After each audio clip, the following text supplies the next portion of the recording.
Selamat malam Jebratem.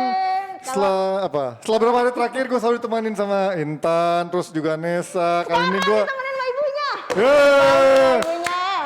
Gengs, 7 tim. Kalau kalian kemarin Intan Nesa wajar lah ya. Kalau kemarin munculnya di tengah, di awal sama di akhir. Kalau Mbak Gia kan produsernya, ikut sampai akhir diskusi Ada ya. jangan macam-macam. Udah, kan lu jadi host juga pernah. Kita ngobrol bareng lah berempat nanti biar rame. Gue tuh kayak spesialis pengganti. Iya. Kalau super sub kesukaan lo pasti oleh kan?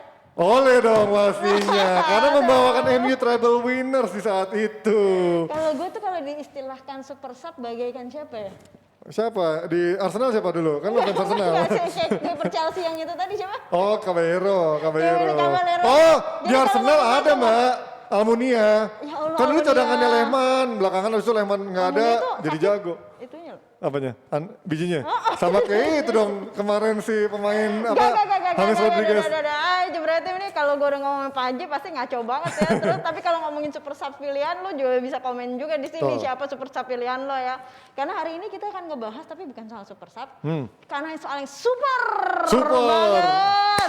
super banget yaitu udah ada Jack Grealish ya Ji. Betul, yang udah mencapai kesepakatan, tinggal nunggu detailnya dan tunggu peresmiannya. Tapi Jebret Tim, sebelum kita ngobrol panjang lebar, gue mau ngingetin lagi buat Jebret Media. Betul. Jebret Tim bisa ikutan Jebret Media Workshop yang nilai investasinya murah banget, cuma Rp50.000. Jebret Tim bisa dapat banyak ilmu seperti tentang grassroots sepak bola Indonesia udah sampai mana. Kita juga bakal ngasih gambaran situasi di lapangannya seperti apa. Program apa saja yang sudah dijalankan demi kemajuan sepak bola dalam negeri. Jadi bukan sekedar program kita aja, tapi industri sepak bola secara keseluruhan juga kita bahas dengan narsum-narsum yang pastinya kece-kece. Karena narsumnya ada di kita-kita semua. Nah ini spam barcode gampang banget ya, langsung mumpung belum tanggal 8 ya. Nih presale lah, berarti Masih ibaratnya presale. Presale tuh murah banget, cuma berapa sih Ceng? Berapa? 50.000 sama. Tuh, bisa beli daripada 50.000, ini tinggal beli barcode. kopi, tinggal cekrek gitu doang lo bisa dapat investasi seumur hidup, Betul. yaitu investasi otak, ya nggak sih? Bener, dan lo Bakalan pasti punya banyak ketemu ilmunya tuh variasi Mbak, nggak cuma pengetahuan doang tapi juga diajarin langsung praktisi yang sudah pernah berkecimpung di dunia televisi, digital, dan juga di belakang layar ada Mbak Gia Nah nih. betul, ada Panji juga, nanti pastinya ada Panji, ada Coach Justin, ada Coach Justin, ada segala macam yang bakalan kita ngomongnya nggak berbagi ilmu ya, enaknya gimana ya? Just sharing. Tapi sebetulnya ini sama nanti akan ada sesi tanya jawab juga Nji. Jadi lo bisa yang ikutan juga bisa nanya-nanya langsung daripada cuma komen jadi haters. Benar, tapi kita nggak akan ada di sini. Haters pun juga nggak akan bisa komen-komenin kita kalau nggak ada GeForce yang selalu mensupport kita. Karena Best GeForce adalah voting automotive part punya Indonesia. Yes. Tuh Instagramnya ada di sini, Monggo dicek. kalian bisa cek yang makin keren aja. Dan ya untuk performa kendaraan kalian yang pastinya ya, mata gue kenapa selalu ke kiri ke kanan, kiri ke kanan, kiri ke Kesana kanan Mbak. gitu. Kalau mau beli monggo aja langsung cek di e-commerce sayangan kalian, mau yang hijau mau yang orange. Tapi kalau gue yang belakangan yang bayar yang orange, jadi orange lah belinya ya. Nggak boleh promo gitu.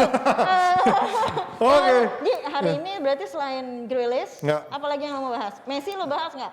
Boleh lah Messi soal Beberapa jam lagi menuju tanda tangan. Betul. Boleh ya Messi? katanya 5 tahun tapi 3 tahun terakhirnya katanya bakal dihibahin ke MLS tapi sebagai jadi Sebentar, duta. sebelum sama ex geng Palmerah duduk di sini semua.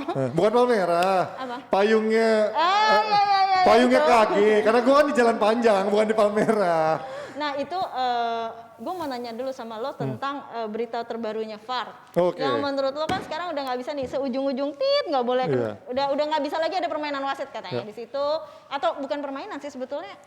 Ya Menginterpretasikan wasitnya itu jadi dengan aturan baru VAR tuh nggak bisa gitu kan Ji? ini udah banyak banget sih sebenarnya yang banyak yang banterin gue di medsos soal ini kalau kayak gini merugikan Bruno Fernandes dong karena kan katanya penaltinya dapat diuntungkan dari kejadian-kejadian serupa. Padahal enggak, kalau lihat kebanyakan penalti Fernandes itu dari diving bukan dari kasus kayak gini. Tapi emang kemarin banyak banget case-case yang cuman sikut sedikit, cuman jari, cuman kuping itu dihitung. Nah ini katanya wasit nggak akan ada lagi kesalahan seperti ini yang memicu akhirnya perdebatan dan juga kritikan besar karena adanya cuman milimeter-milimeter Karena ini. di Premier League musim lalu sekitar ada 20 sampai 35 kalau nggak salah, sesuatu yang harusnya tidak gol menjadi gol yang case yang terkait sama si VAR Itu udah kayak jumlah penaltinya AC Milan ya Ger? Berapa ya dari yang penalti 20 ya? Doh kan, jumlah penaltinya AC Milan tahun musim lalu 20. Siapa? Banyak banget AC Milan. Oh AC Milan 20. ACH? ACH, Enggak boleh.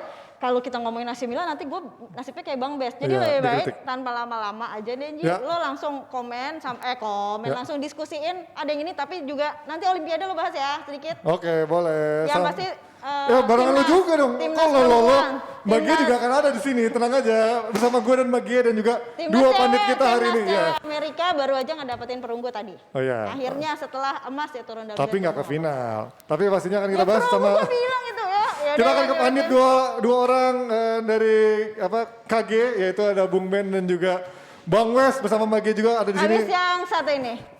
Ya, ketika kiper pegang bola maka yang dilakukan pertama adalah di sini ya, dua center back yang melakukan build up. Ada segitiga dan menciptakan ruang.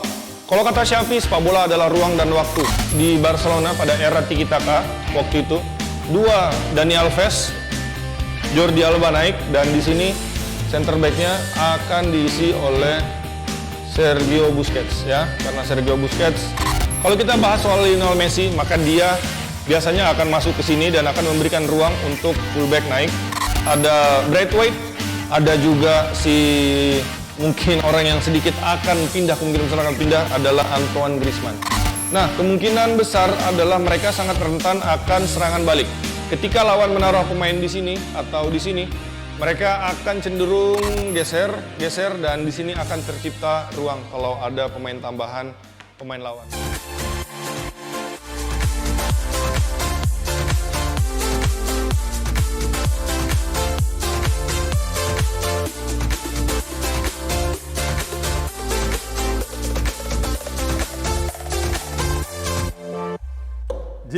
Itu dia Indep Bola, hanya di channel Jerat Media bisa disaksikan langsung dari analisanya dari Bung Bes atau Coach Bes. By the way ini TV-nya mati, kita nggak bisa ngeliat ngaca muka kita sendiri. Dan sudah bersama Bung Wes dan juga Bung Ben yang ternyata adalah, ya bukan ternyata gue udah tahu sih, cuman mereka baru tahu ternyata gue adalah mantan junior mereka, walaupun gue freelance ya. Jadi belum jadi karyawan, jadi belum bisa dipelonco gitu. Jadi belum beres juga nih Ji ya? Belum. Lu belum cium tangan kan? Aduh. Nanti saya lihat dulu bos saya kan dulu. Marganya belum ada. Ya kalau ini Panji pokoknya Situmorang. banyak yang nggak tahu ternyata dulu gue pernah magang di perusahaan yang satu payung lah bersama Bung Ben dan juga Bung Wes. Tapi gue nggak ada apa-apanya lah. Baru kroco freelance udah cabut. Kan kita seumuran. Enggak. Rendahnya Jauh banget. Itu aja kursinya tadi dipendekin banget Bung Ben. Oke bersama Bung Wes. lagi. Udah ada Bung Wes dan juga Bung Ben yang pastinya ngebahas yang paling panas soal transfer yang segera diresmikan dalam waktu dekat, transfer termahal Premier League atas nama Jack Grealish. Ini sebelum kita ngomongin harganya, kita ngomongin dulu kemungkinan posisinya. Karena dengan harga 100 juta nggak mungkin dong dia jadi pelapis, nggak mungkin dong dia butuh akan dikasih waktu mainnya cuma bentar-bentar. Pasti akan dicoba dulu karena ini pertaruhan duit 100 jutaan. Kira-kira di posisi itu udah ada Sterling, kemungkinan kan dia main keseringan di sayap kiri gitu ya. Kemungkinan di posisi itu udah ada Sterling yang kemarin juga sangat menjadi andalan, walaupun sempat diganti-ganti di paruh musim, dia mulai dirotasi karena nggak perform. Kalau melihat Jack Grealish sendiri, apakah bisa gitu langsung mengisi tempat starting line up nih Pep Guardiola? Bung Wes dulu deh, yang lebih senior katanya dia. Harus. yang biasanya yang muda dikasih duluan.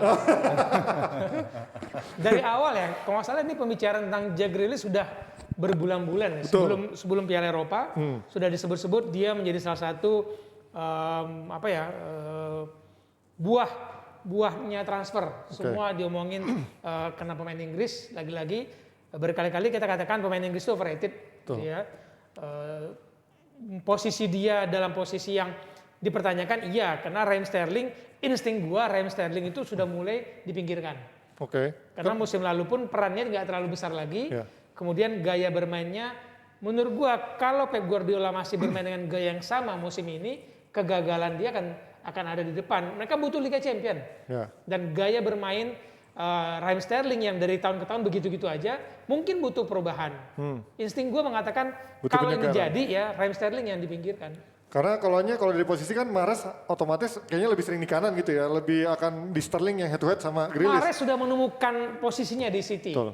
Karena setelah dia menjadi pemain super sub sebelum-sebelumnya, ketika diberikan posisi starting lineup di musim lalu, lihat kontribusi dia, peran dia dalam perubahan permainan, nyetak gol. Gue dapat poin banyak banget dari Fantasy League. Main juga tuh Bung Mes ternyata. Gimana Bung Men kalau ngeliat ini kemungkinan Grealish mengisi line up apakah bisa Kalau gue menggeser? sih ngelihatnya justru ini bukan karena strategi nih, Ci. Ini karena kepentingan lain. Apa ada itu? faktor-faktor lain. Karena ya kita tahu lah pembelian dari Manchester City itu untuk yang non lini belakang jarang yang bisa langsung tune in ya. Dan itu butuh yang proses banyak. Dan kalau kita lihat ini kan pemecahan rekor yang dilakukan ketika Pogba di 2016 datang ke Manchester United. Jadi ada skenario terselubung, Ji. Kalau gue melihatnya justru bukan karena kebutuhan strategi, karena sebenarnya ini justru akan ngacoin strategi yang udah ada, Ji. Bukan memperkuat tapi akan memperhancur karena begitu banyak pemain bintang kan di posisi yang memang sudah ada di sana gitu. Jadi ini yang akan sulit nanti. Dia mau ditempatin di mana kalau kejadian tahun lalu nggak pernah terjadi lagi. Ferran Torres dan Foden pun bisa main posisi itu misalnya, kan? ya kan?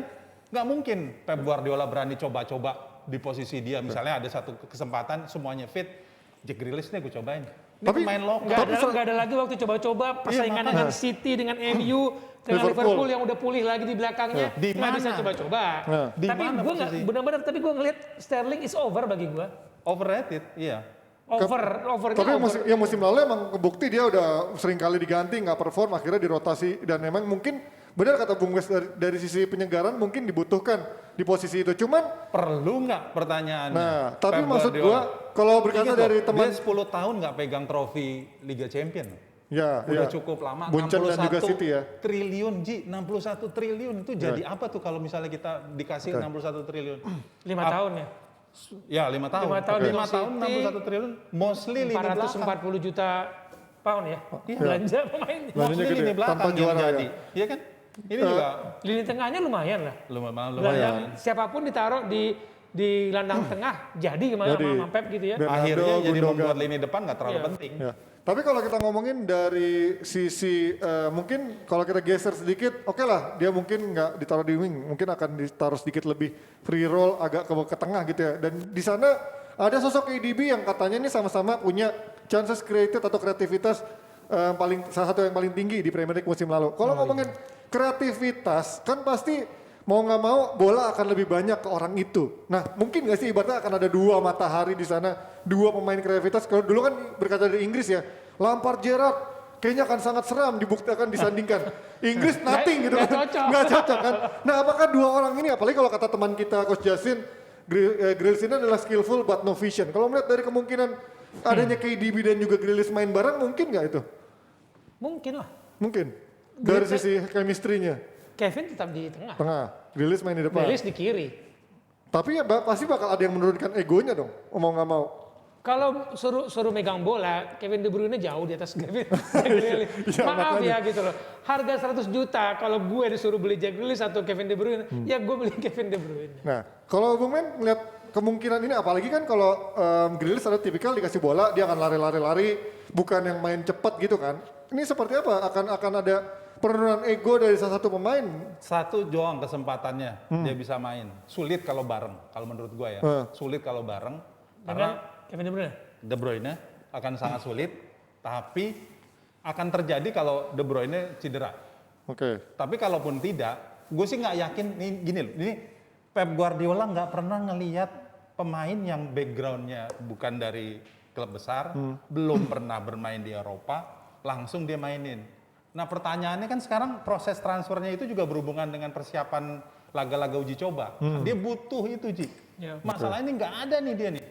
Makanya gue nggak yakin ketika kompetisi datang, PR dia tuh bukan cuma Premier League. Tadinya kan dia diam-diam aja di bursa transfer. Dia nggak mau ngotot. Kenapa? Karena kalau memang jadi ditransfer dengan kedatangan banyak sekali pemain, termasuk nih kalau jadi di 2,2 triliun ya. Kalau jadi Erling Haaland, itu dia nggak mau dengan target Liga Champion. Too risky buat dia. Ya, Kalau terus- dia buat apa City Kalau kan? dia gagal, dia akan turun. City kan nggak perlu Pep Guardiola buat jadi juara Premier League. Ya iya. Udah ada Mancini, Jose Mourinho Pellegrini. ya bagus ya kan. Nuno Espirito Santo lah bagus. Target City itu, kalau dia nggak pernah juara Liga Champion, dia nggak akan pernah sejajar dengan Man United. Berapa banyak pun gelar domestik yang dimiliki, Piala Carabao-nya banyak banget ya dia. Ya. Yang penting lemari trofi keisi dulu gitu ya. 5 tahun 10 gelar. Gitu loh yang ngomong-ngomong. Aduh, kena lagi Ya, gue. Tottenham kan Kena ngiri kan. lagi. Piala Carabao-nya nggak dapet Tottenham soalnya kan. Oh, lu ngarep. Piala Ciki aja nggak dapet ya. Kan? Nah ini kalau mungkin nggak kemungkinan kedua adalah ketika musim lalu KDB cedera itu City kelihatan banget kehilangan sosok yang memang makernya lah. Ya. Nah kalau Grealish memang didatangkan untuk kemungkinan itu selain mungkin akan dicoba padu padan dengan adanya KDB. Cuman ketika KDB nggak ada, Grealish mengisi posisi itu, apakah ini yang di skenario yang memang menjadi backup plan buat Pep Guardiola ketika amit-amit KDB cedera lagi, Grealish bisa mengisi posisi dia? Gimana kalian melihatnya? Harga 100 juta jadi Nggak mungkin backup ya? Nah, Kevin De Bruyne enggak. Itu nggak mungkin kan? Nggak mungkin. Boros banget lu. Gimana Bung Melo katanya? Udah merchandise nggak laku gitu kan. Kalau lu taruh MU merchandise laku. Iya, ya kalau emang kenapa nggak laku? Bentar Bung Wes, coba kenapa nggak laku? Coba sedikit diperjelas dong. Nggak ada fansnya. Gimana? Bukan nggak ada fansnya, tapi loyalty fanatismenya. Ketika lu lihat tuh City juara Premier League, Nggak ada. lu nggak ulus dada ngeliat perayaan mereka di depan fansnya. Sepi Bang. Waduh. Bukannya nggak ada. Halus ya Bung Wes ya. Bung Wes Ketika lu halus ya. komparasi merchandise-nya beda lah. Nah, Hanif bisa nangis. Bung Wen gimana Bung Wen? Lo ngeliat Grealish hanya sebagai kemungkinan sebagai cuman pelapis dari KDB atau justru tadi lo bilang juga bakal merusak dari harmonisasi yang udah ada, gimana lo melihatnya? Ya itu tadi yang gue bilang, ini kan sebenarnya ada kurasi di bursa saham ya, dari niat besar yang bosnya. Jadi ini sebenarnya bukan kepentingan strategi sebenarnya Ji. Kalau dilihat kan juga, ya kayak Gundogan juga bisa punya peran di De Bruyne, ya kan. Rodri tadi juga bisa dimainin di situ. Tapi ini yang jadi concern gue sih memang ini ada agenda terselubung. Apalagi tadi ya soal transfer ini kan ini penguatan image persaingan satu kota, persaingan gengsi gitu. Ini yang sebenarnya juga ditambah juga kurasi di bursa nih sebenarnya. Tapi apa yang dicari dari sosok Grealish gitu? Kalau kayak Ini momentum Pogba kan jelas gitu, dia udah punya status waktu itu cukup anak yang hilang sempat anaknya sempat hilang tapi sukses Juve. momentum Euro biasa. Momentum Sebelum Euro kan nama dia naik juga. Iya sih. nggak Tapi sampai kayak namanya seperti sekarang, Bang. namanya lebih sering ke MU sebelum Euro kan. Setahu gua sebelum Euro harga dia 75 gitu. Iya, apalagi kan Tiba-tiba dibutuhin. 100. Di Euro jadi cadangan aja tiba-tiba 100 ya. Iya. Karena tadi yang pinter ada agennya. yang kompor-kompornya, ya agen-agennya salah satunya. Oke, kalau kita melihatin dengan hadirnya Grealish, ya emang udah kata Fabrizio Romano udah ini ya udah done deal, tinggal detail-detailnya yang tinggal nunggu resmian. Kalau ketika Grealish sudah masuk, ini berarti nutup jalan buat Kane. Kalian masih mikir Kane mungkin nggak ke City dengan harga sini 100 juta? Gimana? Masih mungkin nggak? Tapi secara hitung-hitungan, kalau kemarin gue ngobrol sama Coach Justin bilang mungkin aja karena City pasti bisa mengakali proses transfer itulah dengan perusahaan ketiga ngasih keuntungan lebih atau apalah. 160. Enggak, 150. So far sih 150 katanya. Plus jangan lupa Jesus Sterling kabarnya. Itu dia. Sterling itu bagian transfer dari Harry Kane. Kabarnya itu maksudnya tuh bahasanya bukan kabarnya tapi pengennya fans Spurs gitu maksudnya. Oh, ngarep. Tahu gue salah satunya kalau misalkan mereka nggak dapat Harry Kane, kalau mereka mengejar si Haaland, salah satu daya tarik untuk ke Dortmund adalah Sterling ditawarin. Mau nggak? Haaland gue beli, Sterling buat lo. Jadi harganya sedikit lebih kurang dengan 100 adanya. misalkan, tapi ada Sterlingnya di situ. Tapi gue lihat gini loh Ji, ya City pernah bermasalah dengan financial fair play. Betul. Dan mereka bisa keluar karena ada arbitrase. Nah, itu ada casnya proses ya. banding ya. Banding. Jadi lagi-lagi kalau kita berbicara penggelembungan sponsorship, which is sebenarnya adalah sponsor yang di jersey adalah lo lagi gitu ya. Nah ini sebenarnya membuka kemungkinan kebutuhan Harry Kane karena udah ini kan sebenarnya walaupun sekarang investigasinya lebih kencang lagi kan yang karena yang dari si WikiLeaks itu kan. Dan ini gorengannya adalah 2 hari nggak nongol ya udah berarti ini tanda Harry Kane segera ke Etihad. Ya. Tapi masih yakin yakin bakal ke Etihad musim ini. Iya itu tadi kalau Pep sebenarnya nggak mau. Tapi ini ngomongin perusahaan yang lebih besar nih. Ji, mau ada Harry Kane, nggak ada Harry Kane, emang Spurs bakal juara? Ya enggak, itu udah pasti. Mending lu dapat 160. Besok juara loh, jangan 160 juta Espirito tahun itu Santo. kan. Tapi kalau jaminan ya kan, kalau dia bisa ngantar naik promosi, masa iya naik jadi gelar nggak bisa. Tapi ya ini kan? udah banyak banget yang udah banyak banget yang bilang harapan yang menjadi mudah-mudahan kayak Gracia Poli. Harapan sama itu April hanya ada marganya Pardede. Oh itu harapan. ya itu sama aja kayak kita berharap jadi tuan rumah Piala Dunia lah Tapi kemarin. sampai akhirnya Grace kejadian loh dapat emas ya kan? Oh iya. Siapa tahu ya kan tahun ini jadi kejadian Nuno Espirito Santo. Aminin ya, diaminin. Tapi ini udah menarik gitu kan, kicauan-kicauan netizen di media sosial, bahkan teman kita Coach Jasin pun juga bilang ketika Kane sampai ke City juga, City auto juara. Ini kalian melihat dari segi taktikal, apakah memang Kane dan juga Grealish bisa langsung nyetel sama gaya mainnya Pep Guardiola? Itu kan nggak bisa kayak main PS ya. Ya, main football Nggak manager. ada jaminan nggak apapun. Nggak ada jaminan. Karena Harry Kane butuh pemain yang bisa menghidupkan dia. Pertama, kalau menurut gua tahun pertama dia akan menikmati kehilangan beban sebagai kapten Spurs. tuh. Gitu ya. Kaptennya bukan Loris. Kapten Inggris. Kapten Inggris. Kapten Inggris. Dia kehilangan beban itu dan dia bisa bermain all out. Iya benar. Dengan kualitas pendamping di belakangnya yang berbeda lah dengan di Spurs. Kalau ini kejadian, ini kan formasi ideal. Ya. Gitu. Ini formasi Abrar atau formasi lu nih? Formasi ideal, ini ideal. Dari Abrar nih. Ini formasi ideal banget Iya. bagi City. Tapi lagi-lagi gue bilang kalau tim sebelah nggak bergerak, mereka juara. Oke. Tapi kan tim sebelah bergerak juga. Ada MU, ada Chelsea, Liverpool. Alah, Spurs apaan? Kita ngomong yang benar-benar aja lah gitu loh. Tomiyasu loh, jangan Nggak boleh ngomong kasar dong. Masa si Tommy dibilang kasar? Namanya Tomiyasu, buat yang nggak tahu ya, bek kanan tuh, jago. Enggak, maksudnya tuh militan kayak asu. Udah lah. Target Spurs kan di atas Arsenal, udah puas kan? Enggak dong, juara, tetap juara. Namanya mimpi kan kenapa nggak jadi kan? Mimpi harus. Terus. Tapi bangun dari tidur. Ini kalau kita melihat pemain-pemain mahal Inggris ini kan kelihatan dominan ada di back tengah dan juga ada di back dan juga gelandang. Ini kalau sebelum Kane masuk berarti ini emang kualitas back sama tengahnya Inggris emang udah layak dihargai semahal itu. Nah, Barang langka. Kenapa itu? betapa tidak berkualitasnya lini tengah dan depan Inggris selama ini.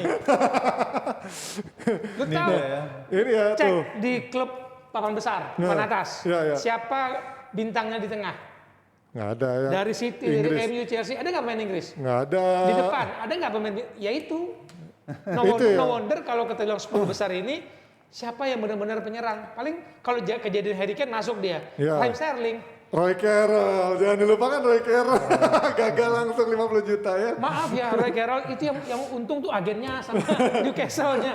Gila lo dibeli. Andy Carroll. Ya sorry, Andy Carroll. Kalau mah MU kiper ya, Andy Carroll si gondrong. Andy Carroll, Ya, Andy Carroll. dia begitu dia masuk ke Liverpool, di kiri kanannya kagak ada yang aktif lo ngasih si bola-bola atas. Iya, iya. Kaget, Gua karena uang bingung. kaget itu. Sementara orang mengharap, wih dari Fernando Torres ganti nih, Iya. pemain yang sama lebih jago. Luis Suarez dijual buang Amsiong. kaget, namanya juga, ya kan? Kaget akhirnya jajan deh yang nggak penting-penting, ya kan? Kalau melihat emang striker-striker Inggris sekarang udah nggak punya kualitas, nggak ada yang punya kualitas untuk bisa dihargain mahal. Kan sekarang Inggris sering overrated gitu ya. Kalau gue nggak setuju tuh Ji, anggapin itu Ji. Apa itu? Pertama, klub Inggris itu kan internasionalisasi dari komposisi timnya. Jadi mereka memang pengen pemain-pemain yang dari luar Ji.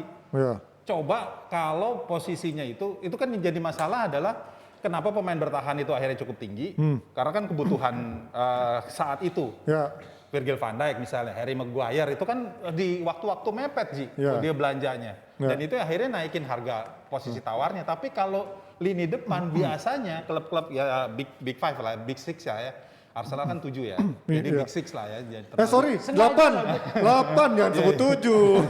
Kenapa jadi 8? Ya kan peringkat 8 Arsenal. Oh iya. Udah nggak masuk, udah nggak masuk 7 dong Big gimana? Seven ya, Seven Magnificent Iya, lah ya. iya. Nah itu kalau lini depan pasti itu yang agenda paling duluan. Oke. Dia nggak akan mepet-mepet. Nah kenapa lini belakang? Kalau menurut gue ya, kenapa lini belakang akhirnya tinggi banget dan produk lokal itu langka?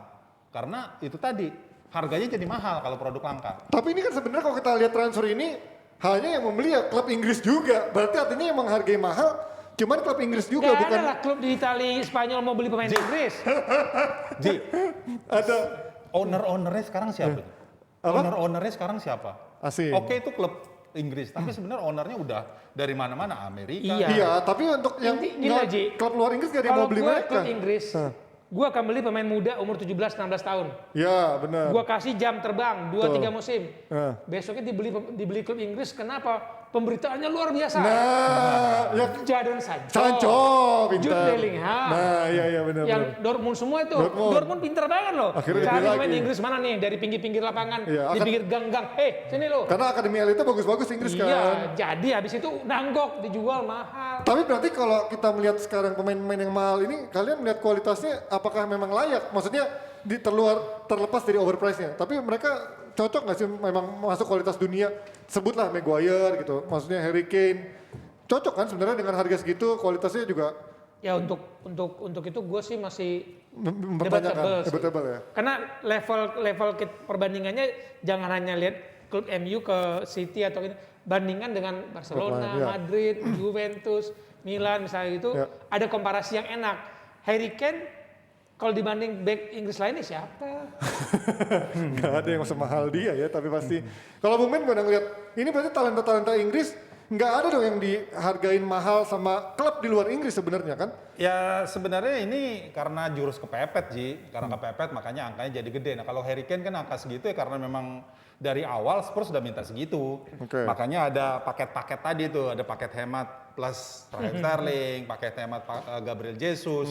Karena emang udah kebutuhan. Ya. Dan kalau kita lihat juga memang angka ini kan akhirnya nggak berarti apa-apa karena itu tadi kan owner-owner ini memang Businessman. mengacaukan konstelasi gua. Yalah. Sedikit sebelum kita pindah, tapi ya, menurut kalian apa yang membuat klub-klub Inggris ini, klub-klub besar yang mampu membayar, akhirnya justru memaksakan overprice itu, harga 100 juta, harga 80 juta untuk pemain, yang sebenarnya dia bisa membeli pemain pemain setara dengan harga yang jauh lebih murah di liga lain. Apa yang menurut kalian? Apakah karena faktor kebanggaan home ground-nya, karena faktor apa yang menurut kalian? Gua duluan. Iya, Bung Men dulu. Silakan, Bung Men. Bung Men. Bang Wes lah, harus Bang Wes. Bang Wes. Lagi-lagi gue lihat karena ya Inggris itu mereka tuh menguasai pemberitaan sepak bola dengan bahasa Inggris, media mereka yang Expose-nya menurut gue bagus ya? terlalu berlebihan gitu ya, dengan ketika tagline football coming home itu Ya, luar ya, ya. biasa kan digaungkan karena semua demi marketing, karena mereka tahu ini industri Ya. bukan hanya sport, ini sudah industri yang dikelola untuk sebuah strategi keuntungan Betul. jangka panjang. Mereka tahu Harry Kane mungkin 5 tahun selesai. Ya 3 tahun lah. 3 tahun, tapi ininya pembeliannya tuh sudah pasti diperhitungkan. Tahun 3 kedua tahun cedera, udah balik. ya kan? Ini mungkin mirip ketika ini mungkin mirip ketika kita melihat banyak influencer di luar sana yang sebenarnya ternyata pas-pasan tapi punya followers 2 juta, 3 juta gitu ya. Itu mungkin faktor pencitraan ya sekarang bisnis yang membuat lo mau nyebut Fabrizio Romano Enggak, ya? Ntar maksud kita gua, telepon deh Fabrizio Romano citra orang tuh bisa tinggi banget meskipun dia kadang nggak punya value yang sebesar itu. Oke, tapi sebelum kita lanjut dari sisi Ntar dulu Ji, apa itu? salah satu faktornya agen, Jorge Mendes ya kan? Oh ya, oke, Terus menaikkan. juga Barnett, Minoreola, Ya. itu sih kalau menurut gua. Tapi kan kalau mereka nggak, oke lah. Tapi kan kalau nggak ada exposure dari bantuan dari media juga kayaknya nggak mungkin sama Media itu. tuh sekarang kan cuma copy paste Ji. Nggak, tapi kan yang ngangkat-ngangkat kayak misalkan Sky Sport, oh ya sama Pandit. Wonder Kid dari mana? Itu Kalau kan gue membuat sama harga Pandit, jadi tinggi. Pandit di Roy Nah, Keane, dulu ya, Jamie Redknapp. gua tidak menyangka misalkan Tony Adam, masih ingat dong ya? Tony Adams. Back Arsenal, temannya dia, Ya. itu dia disebut akan menjadi salah satu pelatih terbaik di Inggris. Iya benar. Yang gedein siapa? Siapa? Media Inggris, Suns, Oh, iya, Mirror, iya, apa? iya, media. Di mana Moss sekarang anaknya? Tidak ada. Nggak ada. Malah Steve Bolt yang jadi asisten sekarang. Malah Patrick Vieira sekarang jadi Itu Crystal Palace. pemberitaan itu masuk ke dalam pikiran kita dan kemudian mempengaruhi pemahaman kita karena beritanya gencar banget. Ya. Iya. Oke, tapi itu kalau mungkin Tony Adams masih sulit mencari jalan menjadi pelatih. Tapi kalau kalian pengen tahu caranya menjadi pandit atau cara menjadi host, ini kalian bisa ikutin Jebret Media Workshop yang akan digelar tanggal 13 dan 14 Agustus. Ini sekarang udah pre-sale sampai tanggal 8 Agustus, jadi bisa beli tiketnya mulai dari sekarang. Tinggal scan barcode ini macam-macam. Ada dari gaya presenter pandit dan juga komentator yang diminati, terus juga ada nanti debat Justin Vez Panji, terus juga ada penampilan komika, jadi ada hiburannya, ada sharing sessionnya, ada juga nanti paparan yang serius-seriusnya juga ada. Jadi kalian nggak cuman serius-serius tapi juga ada bercandanya, ada juga nanti hiburannya. Tinggal scan barcode-nya, dapat ilmu, itu juga dapat baju kalau kalian bayar 100.000. Dan pastinya bisa dapat pengalaman yang berharga. Itu dia Jebret PDL Virtual Workshop tanggal 13 dan 14 Agustus mulai dari siang sampai malam. Itu dia.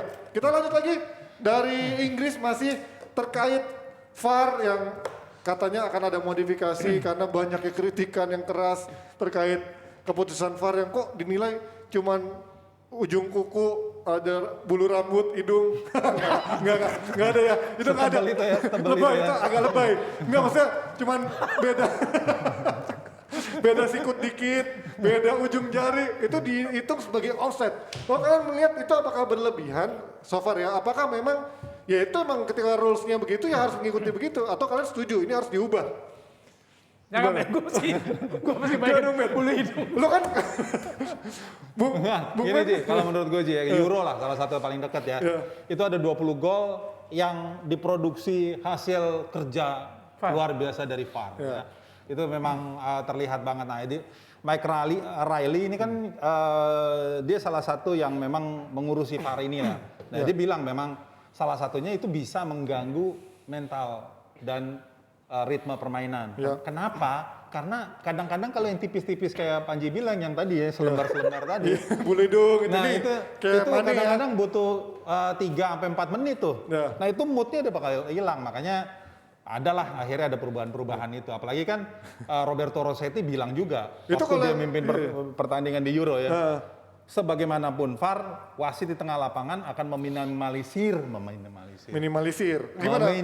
penggunaan dari VAR. Jadi kalau yang perutnya buncit lebih dikit tuh berarti udah gak akan hitung offset lagi. Gimana? Bung Wes kelihatan pandangannya sebelum menjawab itu, lo lebih yang pro apa yang kontra terkait ada modifikasi ini? Sebelum ada modifikasi pun gue termasuk orang yang kontra VAR. Dengan VAR, oke. Pertama, VAR itu hanya kok menjadi berbeda. Hanya kan asisten. Iya. Harusnya menjadi pembantu. Nah, kemudian penerapannya oleh wasit-wasit itu yang menurut gua salah. Nggak enak. Wasit ini nggak sama dalam pemakaian VAR. Kadang dipakai, kadang enggak. Ya. Kadang dia perlu melihat monitor, kadang enggak. Ya. Mana ukuran yang benar ketika ingat nggak Inggris Denmark? Iya, betul. Kok dia nggak lihat monitor? Acuannya apa gitu? Itu di Euro loh. Gimana dengan Liga Inggris yang kemarin musim lalu menurut gua parah banget. Ya. Wasit Inggris nggak tahu, setuju nggak? Wasit Inggris musim lalu, 2 musim lalu parah. Ini fans Arsenal pasti nih ngomong ini. Sama kayak Coach Justin.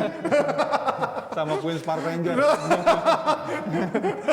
Nah, ketika ada revisi ini, oke, ada perbaikan. Bukti bahwa VAR ini nggak selamanya menjadi acuan dalam pemutusan. Betul. Tapi kan perubahan ini nggak bisa kita tolak. Ya, dinamis. Kalau sudah diputuskan terus kita menolak, ya lu nggak usah nonton bola. Benar. Cuman secara pribadi, gue menganggap VAR ini masih debatable cara penggunaannya, berbeda-beda di Inggris, di Spanyol, di Inggris. Wasitnya pun beda-beda, cara dia memutuskannya. Ini yang belum, kalau udah sama, baru enak tuh VAR itu. Bayangkan kalau terjadi di Indonesia, mati lah. Nah ini mungkin fans Spurs seneng banget nih ngeliat ada Yes. bola disundul kena tangan padahal dia nggak ngadep bolanya gitu kan. Ini lo melihat menanggapi hasil ini berarti geram banget gak sih Bung Ben? Ya inilah handsball salah satu ini. yang kita akhirnya merapat dengan ketidaksetujuan dengan VAR segitunya. Nggak Ji. Kalau gue lihat, ini lagi-lagi ya, kalau gue selalu dari angle yang berbeda Ji. Wih. Lain, kriminolog Dari, ngomong lain. berarti kalau ngeliat cewek bukan dari depan tapi dari bawah Dari biasanya. bawah. Mau ngintip apa mau lihat? Iya. Kalau bawahnya tanah ya susah. Atau bawahnya basement itu susah. Duh, nakal banget nih orang. Bang nakal Bung Ben ini. Ini bisnis Ji sebenarnya Ji. Kan memang FIFA, UEFA kalau nggak melakukan inovasi pasti itu kan akan sulit gitu. Jadi sebenarnya itu bisnis yang digeber dulu di awal jadi isu terbesar baru mulai direvisi-revisi. Jadi test the water-nya itu sebenarnya terjadi di 2 tahun terakhir ini. Makanya ada revisi-revisi agar produknya tetap dipakai Ji. Oke, produk VAR-nya ya. Iya, jadi dia tetap ada dan kalau dilihat juga kan sebenarnya atas nama hasil yang fair di tengah lapangan, mengingat kejadian-kejadian kontroversial ya akan meminimalisir. Tapi kalau dari angle-angle-nya kan sebenarnya dari kalau kita lihat grafisnya kan bisa juga digeser-geser dikit kan. Iya, Makanya nanti angle kameranya. Tergantung siapa di control room. iya kan bisa juga gitu. Nah itu yang akan dirubah juga. Ya, intinya sebenarnya itu. Jadi karena gini ya, bantuan-bantuan dari FIFA itu kan sebenarnya dari teknologi, ada perusahaan-perusahaan teknologi. Kalau di Indonesia ya, itu turun sekitar 5 miliar. Tapi salah satunya komponen terbesar adalah pengembangan teknologi yang sebenarnya disponsori sama sponsor-sponsor besar dari worldwide FIFA. Oh, ada apa Magi masuk tiba-tiba mau kasih analisa juga gimana? Enggak. Gue cuma berharap yang namanya ada VAR bikin Oh ini fair. akhirnya Itu gabung aja. kita semua ya. Ini satu alma mater dulu ya. VAR bikin fair, itu Iya, aja. iya. By the way anjir ya, tadi gue tuh ngeliatin kayaknya diskusi kalian tuh semakin enak. Jadi itu Semakin agak jorok dikit ya. Iya. Menandakan bahwa lo tuh sudah bener-bener makin matang gitu loh. Kematangan Panji ini tentunya juga nanti bakalan dibagi di Jebret Media Workshop tanggal 13 sampai 14 Agustus. Udah mau kemerdekaan nih. Akan ada ini. Gila, sampai dibikin poster loh. Ini loh, ini ada Arsenal versus MU dengan Padahal MU. nggak ada rival-rival. Iya. Biasa aja ini. Nggak ada rival. Harusnya kebalik, muka gue tuh sebelah kiri biar kata gue lagi makan hidungnya Justin gitu. Ini kayak tadi kalau di acara kita tuh tadi ada ini kayak kapa. Lambangnya kapa kan balik-balikan kapa ya. gitu. Orang Tadi. apa banget pakai kapa, gue udah pernah pakai kapa. Ya pokoknya ini ada Jebret Media Workshop ya. Sekali lagi kita mau ngingetin ke kalian semua Jebret Team untuk ikut serta juga di acara ini 13 sampai 14 Agustus. Mau hari kemerdekaan juga, memerdekakan diri sendiri dengan menonton sesuatu yang berbau knowledge dikit lah. Bahkan banyak orang-orang yang di bidangnya, expertise di bidangnya akan ikut serta di sini berbagi ilmu, sharing, dan yang pasti ada satu ini nih, Justin versus Panji. Beneran apa enggak sih sebetulnya mereka tuh berantemnya? Bisa dilihat kan Panji sama dua orang ini sama Bang Wes sama Bang Bes aja ngomongnya udah sembarangan. Jadi kan tahu sendiri kan kalau Panji itu emang suka berdebat karena mungkin di rumah dia susah berdebat ya. Nah jadi Mau nanya debat berarti. yuk cek lagi yuk Abrar, mungkin masih bisa nih yang mau diikutin presale-nya nih, mumpung masih tanggal sebelum 88 ya. Nih tuh, scan aja barcode-nya gampang kan, langsung deh. Ini nilai investasi loh, 50.000 kebanding lo beli pisang goreng Ji, mendingan. Oh karena nanti setelah tanggal 8 Agustus naik jadi 75.000. Jadi monggo kalau mau dibeli dari sekarang sebelum tanggal 8 masih 50.000. Kalau udah lewat tanggal 8 75.000. Murah banget sih. Murah banget. Kalau sawer aja ada yang sampai 100.000 lebih ya. Iya sawer Wah, kan gila. murah gampang banget nyawer. Masa Terakhir kayak gini nggak mau? ada yang nyawer namanya Oleh. Semoga sukses mau di depan.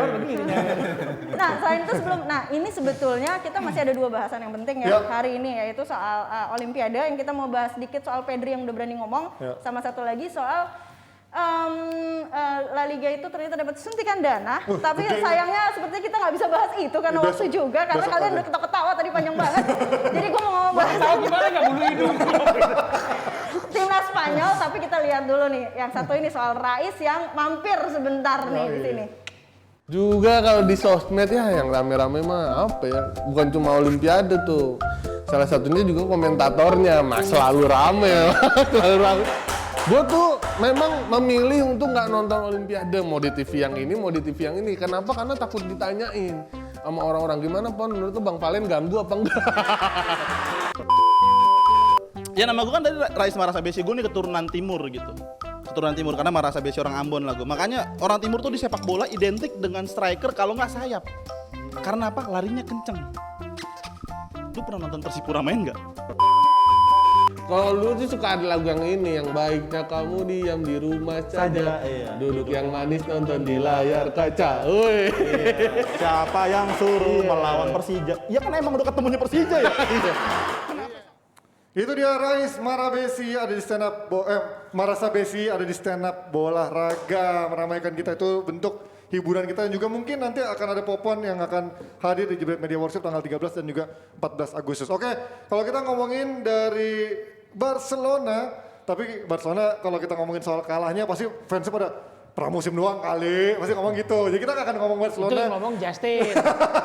Tapi kalau yang lain, MU kalah. Kalau 1 kali menang lu, kalau 3 kali menang lu nggak kardus lu. Udah sampai hafal ya kata-katanya. Oke, tapi kita mau ngomongin Barcelona. Yes, ngomongin. Kita ngomongin soal pemainnya Barcelona yaitu Pedri yang begitu banyak pemberitaan terkait ini orang apa robot gitu ya, segitu diforsirnya dari Barcelona main menjadi sangat reguler, di timnas Spanyol kemarin Euro juga reguler, sampai sekarang di Olimpiade, dan dia juga bilang, risih sebenarnya gue cukup istirahat kok, don't worry, ini terlalu berlebihan expose terhadap gue. Kalau menurut kalian, apakah ini buat anak muda wajar dikasih jam terbang setinggi ini di tim Barcelona, di timnas Spanyol, di Olimpiade dan Euro bahkan? Sorry, gue suka desainnya, gue kayak melihat Ben Hart kerja dengan desain seperti ini. Gitu. Aduh, nostalgia bersama bola. Suka desainnya nih. Nggak pakai karikatur, nggak pakai. Gimana ngeliat Pedri? Pertama gini, nggak mungkin Pedri dipaksakan bermain dengan hitung-hitungan begitu kalau bukan karena persetujuan dari tim pelatih, tim dokter, nggak mungkin lah. Ya. Ini kita bicara sepak bola udah tingkatnya bukan tingkat RT kelurahan yang besok main tarkam lagi demi 750.000, 500.000. Ya. Cuman gue mau ngasih tahu ke teman-teman gini ya. Kita ngomong Pedri, gue jadi ingat tahun 1997. Ada namanya Martin Adelton. Top scorer Piala Dunia U20 ya, Adelton dari Brazil. Ya. Kemana dia sekarang? Sudah tidak hilang. Begitu digembar-gemborkan akan menjadi pemain terbesar. Yeah. Kenapa? Ekspektasinya ketinggian. Ingat nggak Freddy Adu? Freddy Adu. Umur 14 tahun disebut-sebut menjadi the next Pele. Waktu melawan DC United. Benar. Umur 14 tahun, umur 20 tahun orang udah lupa. Itu kalau dulu Erick Thohir punya saham di DC, dia ke Indonesia sekarang Pak, Freddy Adu. Ini yang gue takut dari Pedri. Yeah. Ketika semua orang melihat dia ini the next-nya Xavi, the next-nya Iniesta, semua ekspektasi dan publikasi itu gencar sekali kan tentang dia, karena dia main di Barcelona musim lalu cukup bagus, dia main di Euro, menyedot perhatian, masuk final Olimpiade, perhatian orang kan semua tiba-tiba ekspektasi orang begitu tinggi. Dia cedera sedikit atau apa karena keletihan, ototnya sudah pasti letih. Di besok dihajar sama Toni Kroos atau sama Casemiro, selesai karena lupa Pedri. Tapi kalau bandingin sedikit sama mungkin Messi gitu ya, juga dulu dari muda udah mulai diinvolve sebagai tim utama, terus juga di Argentina juga dipanggil lebih cepat. Kalau gue ngeliatnya ini faktor Pedrinya, kalau gue lihat, karena dia memang pengen banget rising star. Cristiano Ronaldo, Egy Maulana Fikri juga melakukan hal itu. Jadi dia Egy sekarang di mana, Pak? Iya, maksudnya udah di level senior tapi masih U21 gitu. Jadi dia tetap nge-push diri dia untuk bisa. Toh ganjarannya 6 kali main di Euro, dia pemain terbaik, pemain muda terbaik. Jadi dia memang butuh pengakuan. Dan apalagi kan ada endorsement juga kan. Dia bilang the next Iniesta dia bilang. Tapi emang yang dibutuhkan pemain muda sebenarnya jam terbang kan. Sebenarnya dengan dia main tapi nggak gini juga. Ini over. Tarkamnya luar biasa ini. Kalau dia bukan pemain utama, bukan pemain inti, mungkin ya Ben. Tapi ketika semua pertandingan sorotan, previewnya lihat muka dia. Ada dia selalu. Review mukanya dia. Beban mental loh itu pertama secara fisik dia diforsir, secara mental kalau dia nggak kuat-kuat, gue bilang tadi, Freddy Adu kemana? Iya itu dia. Tapi klub tuh sebenarnya punya hak nggak sih untuk ngelarang, untuk lo kalau bela timnas boleh, tapi nggak usah 2 ajang lo sapu bersih semua. Pep kan udah ngelarang itu, ada dua pemain dia yang nggak dikasih. Itu dilawan sama Solskjaer kan, gue kasih deh. 2 pemain gue itu kan sebenarnya ya kan walaupun dari Pantai Gading walaupun sebenarnya Eric Bailly bukan pemain inti gitu. Maksud lu kualitas Ole sama kualitas Pep beda jauh dalam melihat masa depan. Jadi dia main mastermind nih sebenarnya. Enggak jauh dulu, biar jauh. Main aman Bung Ben.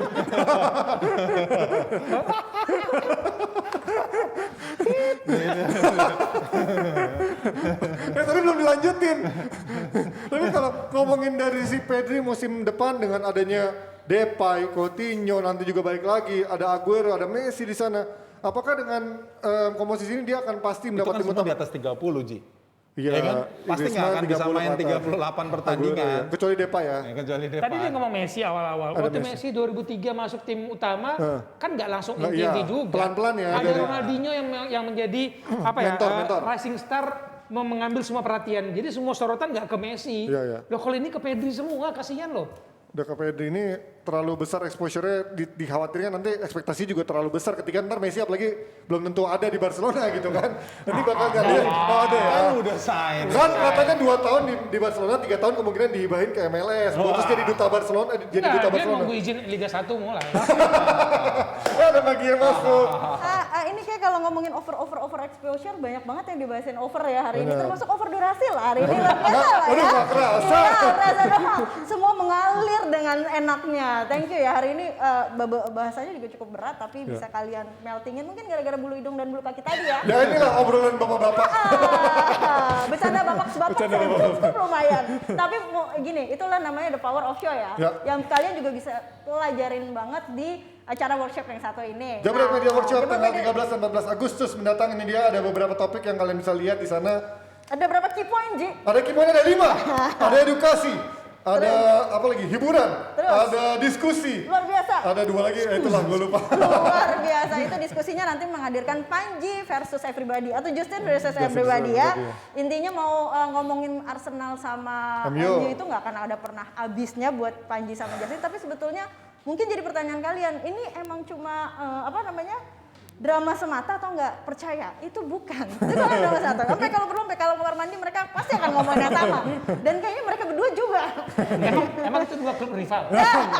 Dulu Pak, dulu. Itu dulu. Sekarang klub rivalnya Arsenal ya Spurs. Ya itu aja.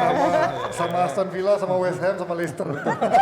Nah, ngomongin Pedri sebetulnya kita masih ada satu bahasan lagi nih yang akan kita sambung besok ya soal si Vizi yang punya dana dari CVC ngasih dana 45 triliun buat La Liga. Nah, jadi yang kaya makin kaya, yang miskin makin miskin. Nah, yang di tengah susah ke atas, susah ke bawah, kayak gua. Oke, thank you sudah menyaksikan Jebret Team, thank you Bung Wes, thank you Bung Ben. Sampai ketemu di episode berikutnya. Thank you juga Jibor, jangan lupa juga nonton Jebret Media Workshop. Ikut ya. Stay safe semuanya, bye-bye.